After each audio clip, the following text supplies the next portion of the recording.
ঘরটার কি অবস্থা? আমি একটা কিস্তি তুলমু। কি তুই কিস্তি তুলবি মানে? তুই কিস্তির টাকাটা কি করবি? কিস্তির টাকা উঠে কি করবো দেখবি? এই যে একটা ওয়ার্ডরোব, কয় বছর ধরে ব্যবহার করতাছি। এই চাপ।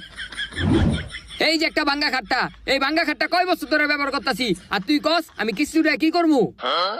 ভাঙ্গা ডাঙ্গা যাই হোক, থাকতে তো পারতাছস, কত মাসে তো হেটাও পারে না, রাস্তাঘাটে ঘুমায়। কত মানুষ রাস্তাঘাটে ঘুমাই দিকা কি হইছে? আমি কেমন গিয়া রাস্তাঘাটে ঘুমামু? আমি কি তোর রাস্তা থাকতে গেছি? আমি তো তোরা খালি বুঝাইলাম, আমি যা কামে সবই তো খরচ জায়গা। এখন যদি তুই কিস্তিটা তুলস তো কিস্তিটা চালাবো কেটা? কিস্তি কে চালাইবো মানে? কিস্তি তুই চালাবি? তোর আমি কইতাছি না আমার টাকা সব খরচ জায়গা, আমি কেমনে চালামু? আমি এত কথা বুঝি না। আমি আজকে কিস্তি তুলমু, তুই কিস্তি চালাবি। কি রে, তুই যে আমার উপর আঙুল তুললা কথা কস? কইছিস না আমি কিস্তি চালাবো না? এই, তুই কিস্তি চালাবি না ভালো কথা, তুই আমার গায়ে হাত তুললি গিল্লি গা।